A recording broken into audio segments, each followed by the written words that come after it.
Estas son las ruinas de la ciudad de Rafah, el lugar donde el ministro de Defensa de Israel propone construir un campamento que él mismo denominó ciudad humanitaria.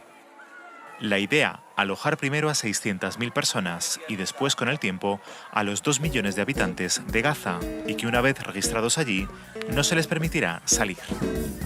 El gueto de Varsovia forma parte de la memoria del Holocausto nazi. Todos hemos visto imágenes en blanco y negro de lo que no debería repetirse jamás y que, por desgracia, se está repitiendo y retransmitiendo cada día en Gaza.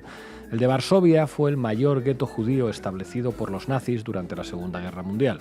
Estaba en el centro de la capital polaca y existió desde 1940 hasta su destrucción total en mayo de 1943 tras el levantamiento armado judío, el primer levantamiento en una ciudad europea en contra de la ocupación alemana.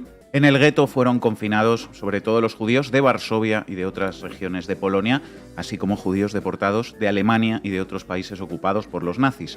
Allí malvivían 400.000 personas, un 30% de la población de Varsovia, hacinadas en una superficie que solo representaba el 2,4% del territorio de la ciudad. Durante los 3 años de su existencia, el hambre, las enfermedades y las deportaciones a los campos de exterminio redujeron su población a 50.000 habitantes. El gueto fue el escenario, además, de la mayor acción de resistencia judía contra el genocidio. El levantamiento del gueto de Varsovia ha iniciado la noche del 19 de abril de 1943 y ha acabado el 16 de mayo del mismo año. Aquel alzamiento heroico fue una de las primeras acciones colectivas armadas en un país ocupado por los nazis. Lunes 7 de julio de 2025. El ministro sionista de Defensa de Israel, Israel Katz, anuncia un plan para crear un gigantesco campo de concentración en el sur de Gaza para encerrar allí a toda la población palestina de Gaza con la intención de expulsarles posteriormente a otros países. El ministro sionista explica en la rueda de prensa que ha dado instrucciones al ejército de Israel para que prepare un plan para establecer un gran campo de concentración en las ruinas de lo que fue la ciudad de Rafah, en el extremo sur de Gaza, donde pretende encerrar inicialmente a unos 600.000 palestinos. Rafah, donde llegaron a concentrarse más de 1 millón de personas huyendo de los ataques en otras zonas de Gaza, ha sido totalmente devastada por los bombardeos israelíes. Para Israel es un área estratégica para su control militar del acceso a la franja. El ministro sionista Katz se ha atrevido a definir el gueto de Rafah como una nueva ciudad humanitaria a la que llevará a los cientos de miles de personas que sobreviven en la zona costera de Mawasi, un lugar al que han ido llegando tras ser desplazados forzosamente por las llamadas Fuerzas de Defensa de Israel desde otros puntos de Gaza. Israel designó en un principio Mawasi como una zona segura, pero no ha parado de bombardear sus precarias tiendas de campaña. El ministro sionista ha explicado que los palestinos que lleguen a Rafah deberán pasar un control de seguridad en el que Israel examinará si son agentes de Hamás y ya no podrán salir nunca más de allí hasta que se tengan que ir a otro país. La vigilancia de Rafah la llevará a cabo el ejército israelí. Como los alemanes en la Varsovia de 1940, el objetivo de los israelíes es que toda la población gazatí, algo más de 2 millones de seres humanos, queden concentrados en Rafah para luego empujarlos al desierto. El ministro sionista lo dijo claro, los palestinos deberán emigrar a otros países, tal y como propuso Donald Trump a principios de año. El anuncio del nuevo gueto de Rafah se produjo poco después de que el primer ministro israelí, Benjamin Netanyahu, y el presidente de Estados Unidos, Donald Trump, abordaran la propuesta de alto el fuego en Washington, que de momento contempla 60 días de tregua durante los cuales deberían realizarse intercambios de prisioneros. Mientras tanto, en Doha, Qatar, se están llevando a cabo conversaciones entre mediadores de las autoridades palestinas y las israelíes sin que haya avances. El nuevo plan sionista, con el gueto de Rafah, no solo añade presión en la negociación, sino que además puede funcionar como una nueva técnica dilatoria para seguir avanzando en el objetivo de la solución final israelí, expulsar a todos los palestinos de Gaza. Así lo explicó Netanyahu la semana pasada. Quiero mover a la población a una amplia área civil. No estoy dispuesto a dejar que Hamás permanezca de ninguna manera en Gaza. La televisión israelí explicó después que esa área civil sería precisamente esa zona de Rafah entre 2 corredores controlados por el ejército israelí.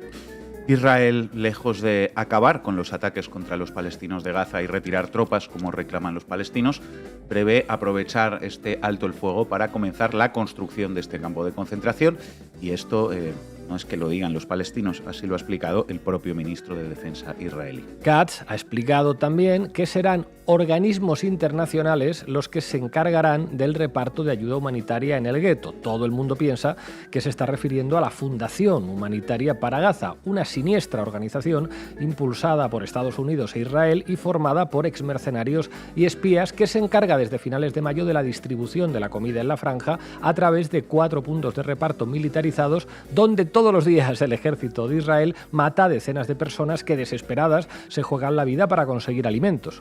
La llamada Fundación Humanitaria para Gaza, desde que comenzó a operar desplazando a las agencias de las Naciones Unidas, ha facilitado que los soldados israelíes asesinen a más de 750 personas en estas ratoneras letales. Hoy, en La Base, hablamos del gueto de Rafah. Bienvenidos y bienvenidas. La Base.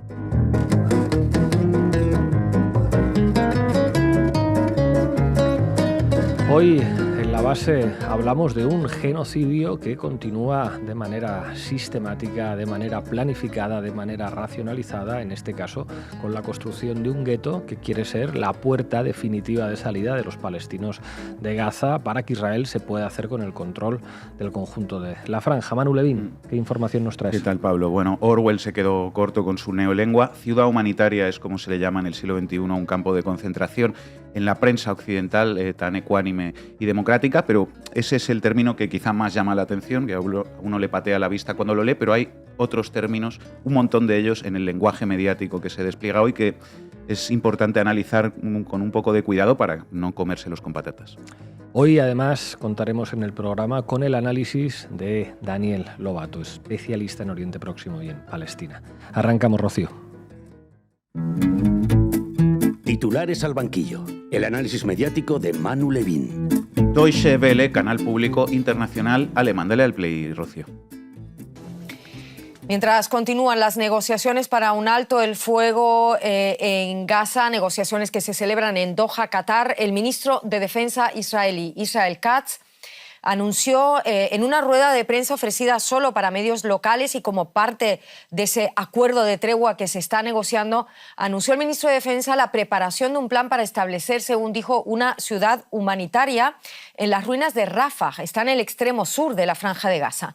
Israel anuncia un plan para establecer una ciudad humanitaria en el sur de Gaza para toda la población gazatí, dice la presentadora de Deutsche Welle.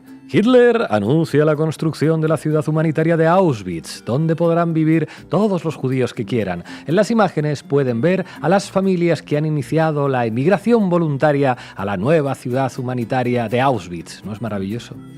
Maravilloso, no sé, habrá que ir viendo, pero tampoco empecéis con los excesos, que si limpieza étnica, que si crimen contra la humanidad, que ya nos conocemos. Dejémoslo en que es un plan controvertido, como dice la Deutsche Welle en pantalla y en el guión de su presentadora, que no hay que perder la ecuanimidad en un genocidio, unos opinan una cosa y otros opinan otra.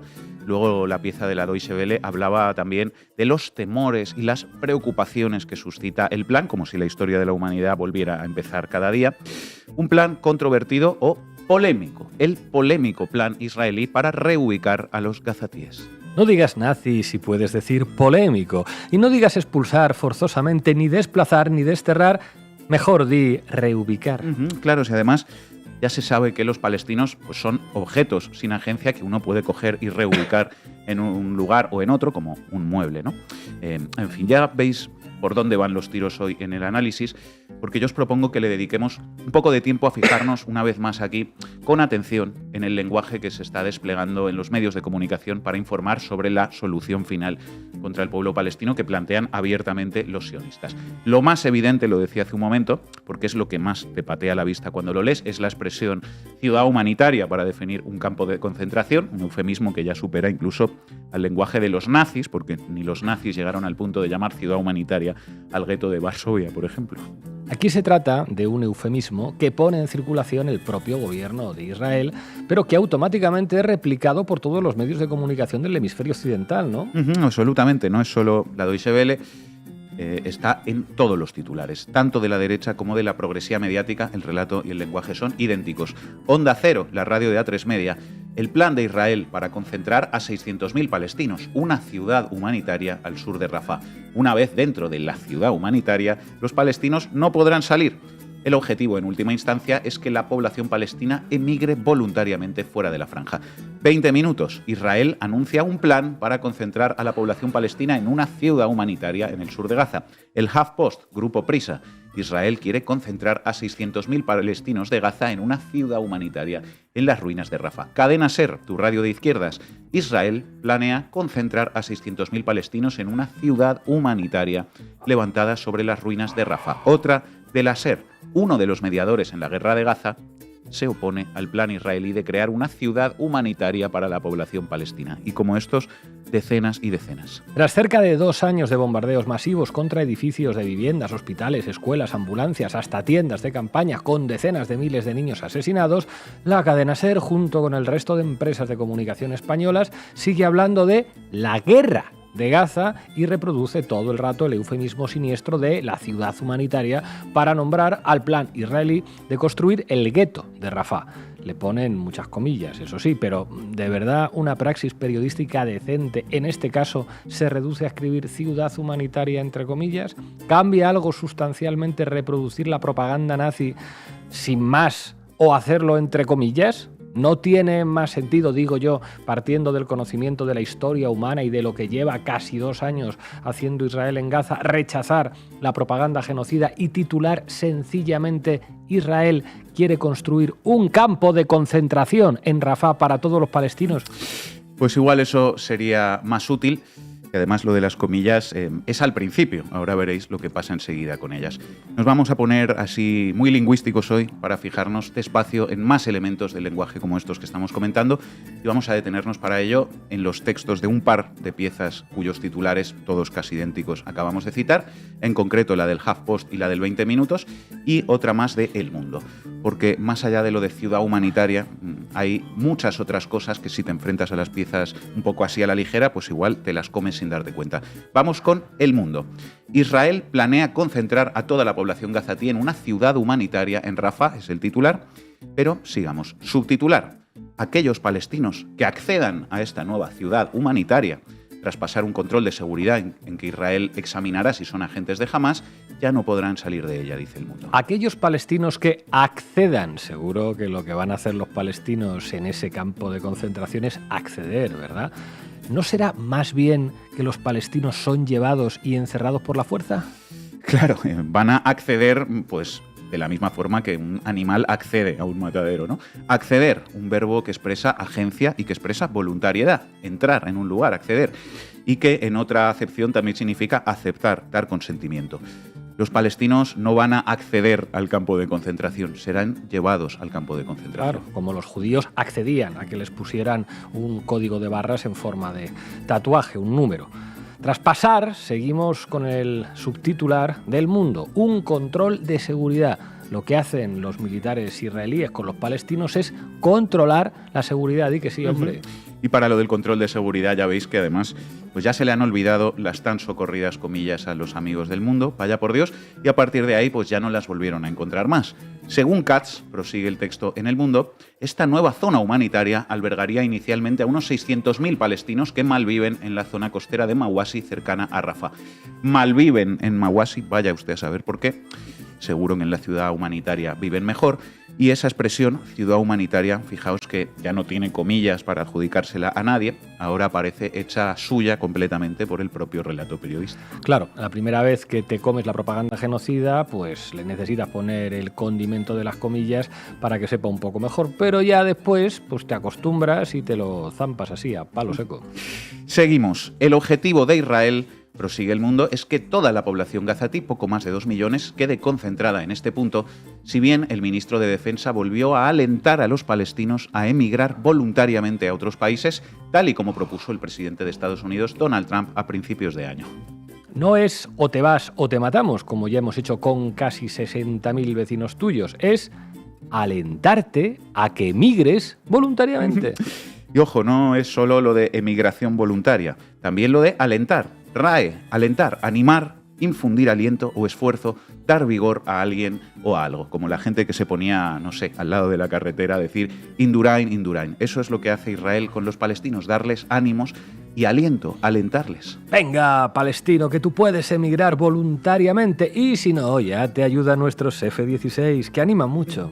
Eso es lo que propuso Donald Trump, dice también El Mundo, a principios de año, porque ya sabéis que todo esto es una propuesta, un verbo bonito, ¿no? Ese de proponer.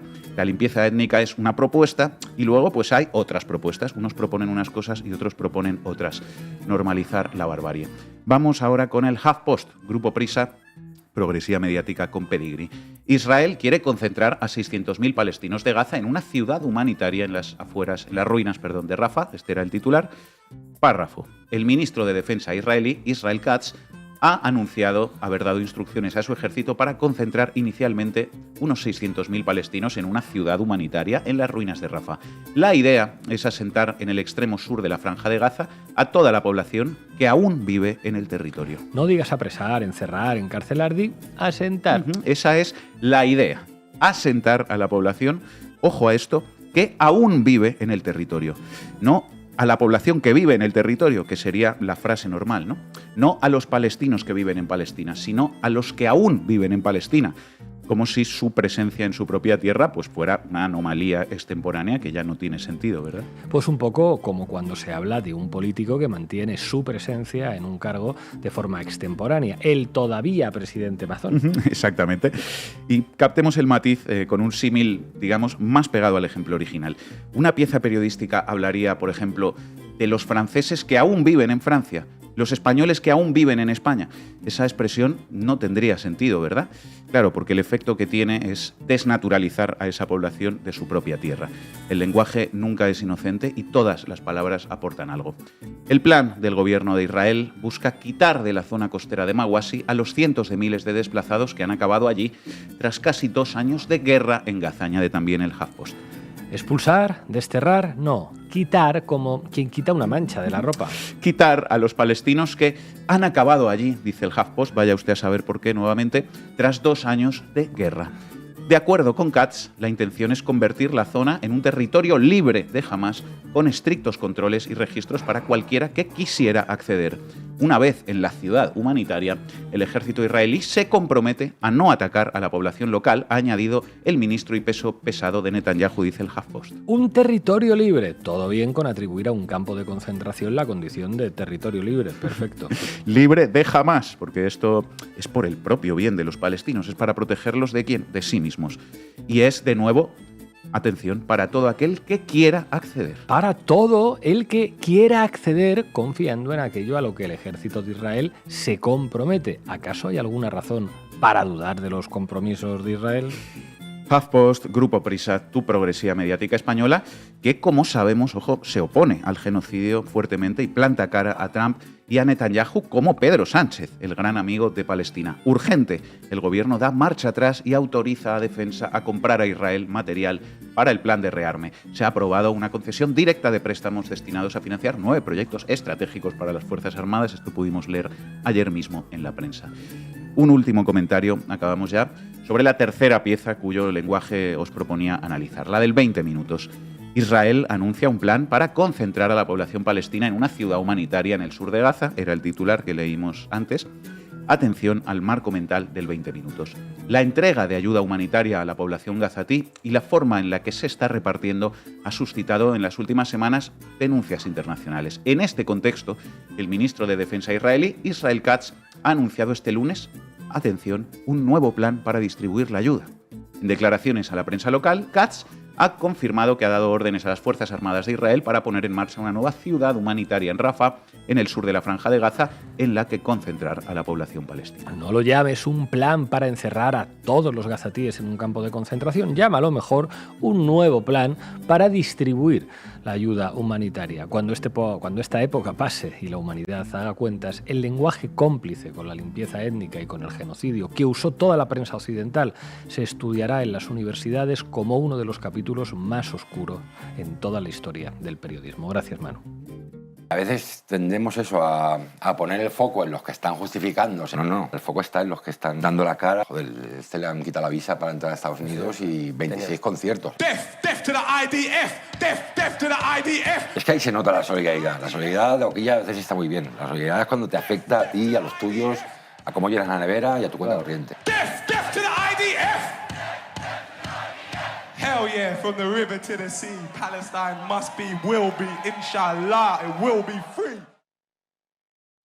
Pues no se pierdan esta entrevista a los chicos del maíz, que cierran una etapa de 20 años de trabajo. Será aquí, en Canal Red, el jueves y la subiremos a YouTube a las 7 de la tarde después de la base. Como decíamos, hoy contamos con Daniel Lobato, es activista y analista de la situación política en Oriente Medio y en Palestina. Daniel, muchísimas gracias por atender una vez más a la base. Un placer estar con vosotros, como siempre. Daniel, ¿cuál es tu análisis de lo que representa este anuncio de la construcción de un gueto en Rafah como paso previo a la expulsión definitiva de los gazatíes de Palestina? Bueno, voy a hacer un recordatorio, porque a veces hay muchas descripciones, incluso barrocas, sobre todo lo que podemos contemplar hoy en Gaza. Este holocausto palestino, esta devastación, este exterminio, este genocidio. Pero las descripciones se quedan en eso, ¿no? Y no hay veces que nos explica el porqué. Y lo que tenemos que entender es que, primero, esto estaba ya escrito desde hace algunas décadas por el fracaso del régimen colonial ante los nativos.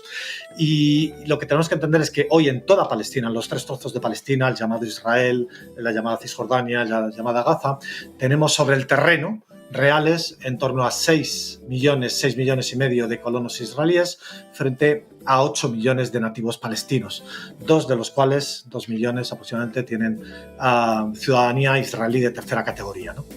Ese es el panorama y, por tanto, todo el mundo sabía, los israelíes, los palestinos y, digamos, las mesas del poder imperial, que la colonia estaba condenada a una generación vista o 2 si no acometía una gigantesca limpieza étnica, ya fuera por un exterminio masivo o una expulsión masiva, millonaria, ¿no? de nativos. Entonces estamos contemplando básicamente ese gigantesco experimento de ingeniería demográfica colonial que dirigen Estados Unidos y Europa y que ejecuta básicamente Israel, que no es más que el técnico del laboratorio bajo un, experimento diseñado por sus patrocinadores. Y es que para que una colonia perviva, el factor principal es que la colonia consiga aplastar a los nativos y a su resistencia. Y lo hemos visto en distintos puntos del planeta, especialmente en Estados Unidos, Canadá, Australia, Nueva Zelanda. Y después hay otros factores como la sostenibilidad económica, la cohesión interna, pero ese es el principal, ¿no? Y entonces, claro, hay que entender que la colonia israelí es la más especial y la más importante de las colonias que durante 500 años ha erigido Europa. La colonia israelí no nos retorna café, azúcar, ron o incluso oro. La colonia israelí nos retorna a Europa y a Estados Unidos un esquema de hegemonía, de dominio de países títeres, satélites en la región del petróleo, del gas y del canal de Suez. Y por tanto es de una importancia fundamental llevar a cabo ese experimento de ingeniería demográfica como se llevaron en el pasado sin tanta sutileza y tanta propaganda mediática repugnante como habéis detallado, ¿no? El 7º de caballería masacraba a los Pieles Rojas sin tanta,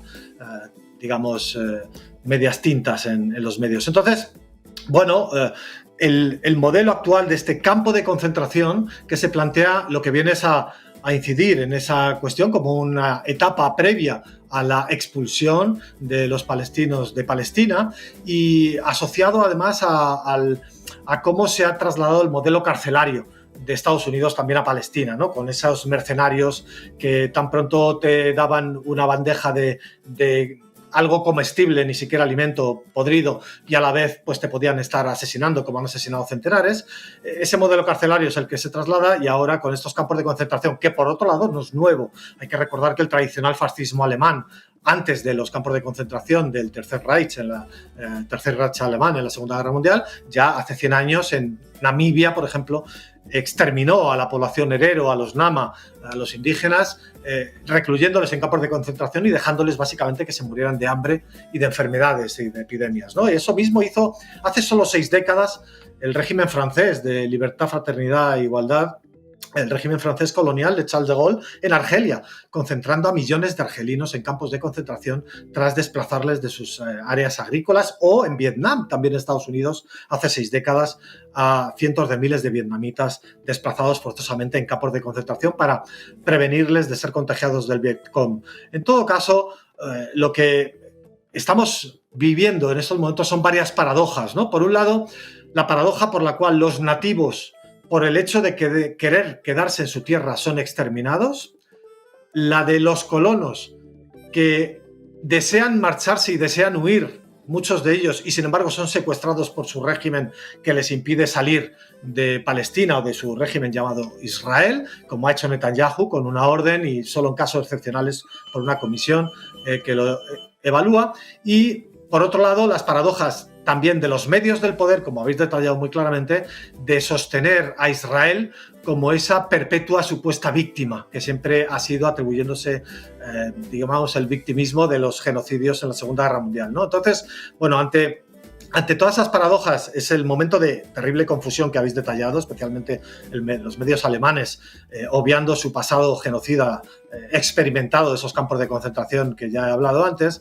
Y por último, como reflexión final, yo diría que hemos visto cómo Francesca Albanese ha presentado un informe muy valioso detallando todo lo que es la economía colonial, que yo más o menos también he explicado, que no nos devuelve café, ron, azúcar, sino que nos devuelve un sistema de hegemonía. Y cómo hay, al margen del régimen colonial israelí, al margen de sus patrocinadores, Estados Unidos y Europa, hay gigantescos lobbies económicos detrás, la fundación de Tony Blair, el Boston Consulting Group, la banca mundial, que están empujando hacia esa limpieza étnica porque, ya digo, en el horizonte del porvenir, que se sostenga la colonia israelí como una nueva Australia en Oriente Medio es vital, ¿no? Y ante esa digamos, trascendental importancia del momento histórico en el que nos encontramos, lo que tenemos es que cambiar paradigmas, ¿no? Y lo que no puede ser en estos momentos es de estar planteando el reconocimiento de un virtual Estado palestino. Ese no es el paradigma es exigir el desmantelamiento del régimen colonial israelí. De la misma forma que se plantearon sanciones contra el régimen de Sudáfrica del apartheid, y no sanciones temporales, en la medida que, bueno, que empiece a ser bueno, ¿no? Que no sea tan malo, no sea tan perverso. No, se plantearon sanciones de forma definitiva para exigir su desmantelamiento y la construcción de una nueva entidad política en el territorio. No puede ser que la izquierda hoy siga pidiendo sanciones mientras no se comporte bien el régimen israelí o supeditado a un espacio temporal. Y transcurrido ese espacio temporal, apagadas, digamos, las cámaras de gas, los hornos crematorios de Auschwitz, permitiremos al régimen del Tercer Reich de nuevo desenvolverse con normalidad mientras tiene a Auschwitz en ruinas con los decenas de miles o cientos de miles de esqueletos ahí al lado, ¿no? No cabe en la cabeza pensar eso y, por tanto, hay que cambiar de inmediato ya el paradigma y exigir el desmantelamiento del régimen israelí, ese régimen colonial. Desde hace 100 años, 80 el régimen israelí y 20 años más la dominación británica que lo construyó. ¿Cómo estás, Daniel? Aquí Manu Levin. Aprovechando que, bueno, que estás aquí y que en estos programas tenemos un poco más de tiempo porque no tenemos a Irene Zugasti que está en sus semanas de descanso, te quería hacer una pregunta más, ya que además sueles tener bastante información de la situación sobre el terreno. Te quería preguntar cuál es la situación de la resistencia palestina, de sus organizaciones políticas tras todos estos meses de genocidio de Israel y de combates contra el ejército israelí. Hace pocas horas hubo unas emboscadas, ¿no? En las que fueron abatidos varios soldados sionistas en Palestina. Continúan, digamos, los enfrentamientos, ¿no? Sobre el terreno, en los túneles, etcétera. ¿Cuál es la situación, o no sé si nos puedes contar algo sobre la situación de las organizaciones políticas y armadas de la resistencia palestina? Muy interesante. Hoy precisamente he compartido un vídeo de varias facciones unidas de la resistencia, la del Frente Popular, la de Hamas, la de Yihad Islámica, haciendo operaciones en conjunto de bombardeo con mortero a posiciones israelíes. Y la primera consideración que quiero trasladar también a las personas que nos ven es que la representación de un pueblo oprimido está en quien resiste a la opresión, no en quien se rinde ante la opresión. Por tanto, la representación del pueblo palestino, a quien nunca se da voz, por supuesto los medios del poder, pero en general nunca se le da voz, es la resistencia palestina. Esa es la representación actual del pueblo palestino. Y de una forma asombrosa, después de casi 2 años, estar en un gueto cerrado herméticamente al exterior, siguen resistiendo y de una forma brillante. Primero hay que entender que el ejército israelí básicamente es un mero excretor de bombas de Estados Unidos y de Europa. Sobre el terreno como tal, a pesar de tener, por ejemplo, los tanques Merkava, que son unos tanques diseñados especialmente para hacer un mínimo recorrido de atravesar la verja y situarse dentro del gueto de Gaza o bien situarse dentro de los guetos de Cisjordania. Es un tanque diseñado muy específicamente para el exterminio colonial. Por eso tiene un blindaje excesivo, mucho más que los blindajes de otros tanques convencionales, digamos de la OTAN o de Rusia o de China. Pues con ese tipo de blindados se enfrenta la resistencia palestina ante unos blindados específicamente todavía más resistentes que otros, ¿no? Y que además la resistencia palestina ha tenido que hacer un acopio de 20 años de almacenamiento de explosivo de las propias bombas que el régimen israelí arrojaba sobre el gueto de Gaza. Hay que recordar el experimento previo al actual genocidio en 2008, plomo fundido, en 2012, en 2014. Fueron, digamos, 3 primeros experimentos. También en 2021, en 2022 hubo algunas masacres, algunos bombardeos, pero en todo caso lo que ha hecho la resistencia palestina es acumular el explosivo que no detonan de las bombas que arroja Israel. Hay que entender que más o menos en torno a un 15, un 20% de las bombas acaban por no explosionar, y eso se resume al final en muchas toneladas de bombas. Hoy se han arrojado 100 kilotones de bombas sobre el régimen israelí. Hay que pensar que casi 20 kilotones no habrán explotado. 20 kilotones es la bomba de Nagasaki. Por tanto, hay explosivo suficiente como para una bomba de Nagasaki en manos de la resistencia, que se encarga de reciclarlo, ¿no? Y como tú has dicho, estamos viendo que a pesar de toda la devastación, a pesar de todo el exterminio, a pesar de la tortura depravada mediante el hambre y mediante esos carceleros de la empresa de mercenarios israelí-estadounidense, a pesar de todo, en lugares clave como Beit Hanun, por ejemplo, que Beit Hanun está en el extremo norte de la Franja de Gaza, en el extremo norte, muy cerca de la colonia israelí de Sderot, y es el primer sitio que invadió el régimen israelí cuando invadió la franja o el gueto allá por noviembre de 2023.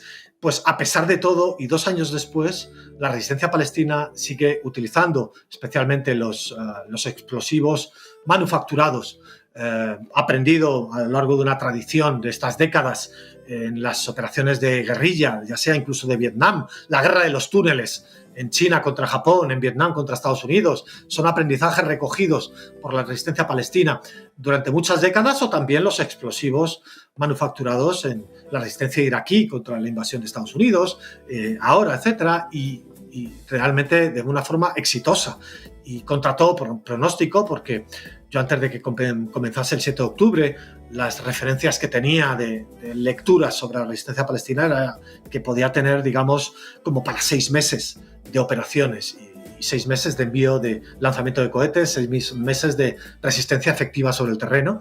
Estamos en 21 meses, camino ya de los 2 años. Y como dices tú, unas operaciones ayer, estas semanas en Beit Hanun, por ejemplo, pero también en Han Yunis, en donde, además de una sofisticación, una preparación por la cual primero se consigue explosionar un blindado israelí, ya sea un Merkava, un blindado de transportes, una excavadora blindada, y después, cuando viene la asistencia israelí, continúa una segunda ola de ataques, y como ha ocurrido en Beit Hanun en estas últimas semanas, cuando llega una tercera ola de asistencia israelí, en este caso para reprimir a la resistencia, vuelve a haber una acción armada contra esa tercera ola, ¿no? Y eso pues se ha resultado, por ejemplo, en la acción de anteayer por la noche, en decenas de soldados muertos y heridos. Se habla por parte israelí de 5 muertos y decenas de heridos, algunos críticos. La resistencia habla de más muertos en esa singular acción, pero veníamos con semanas atrás, por ejemplo, en Khan Yunis, en donde en solo un par de semanas habían sido eliminados 20 soldados coloniales israelíes, ¿no? La tasa de baja más alta en estos 21 meses de resistencia. Por tanto, aunque resulte, ya digo, asombroso, vemos la incapacidad manifiesta, el fracaso manifiesto de Israel de controlar un espacio de 350 kilómetros cuadrados, que está completamente devastado, que está tomado sobre el terreno por sus fuerzas militares, que se ven incapaces de controlar la superficie y de controlar también la profundidad. No controla los túneles, no controla dónde están los prisioneros de guerra israelíes en manos de la resistencia palestina, no controla nada sobre el terreno y realmente, pues, salvo arrojar bombas atómicas en munición convencional sobre el gueto, pues no es capaz de hacer mucho más. Y bueno, yo desde luego estas últimas operaciones me han elevado mucho la moral y hay que pensar que la resistencia sigue muy fuerte, como lo están demostrando en estos últimos días. Daniel Lobato, muchísimas gracias por atender una vez más a Canal Red y a La Base. Hasta pronto. Un placer. Llegamos al final del programa. Recuerden hacerse socias y socios de Canal Red en apoya.canalred.tv o en el QR que aparece en sus pantallas. Les vamos a dejar con una canción que se llama Árboles lloran por lluvias. Es la canción que cantaban los judíos en los campos de exterminio cuando les llevaban a la cámara de gas, los judíos descendientes de los españoles expulsados en 1492. La mayor parte venían de Grecia, su primera lengua era el castellano y cantaban esta canción. Hasta mañana.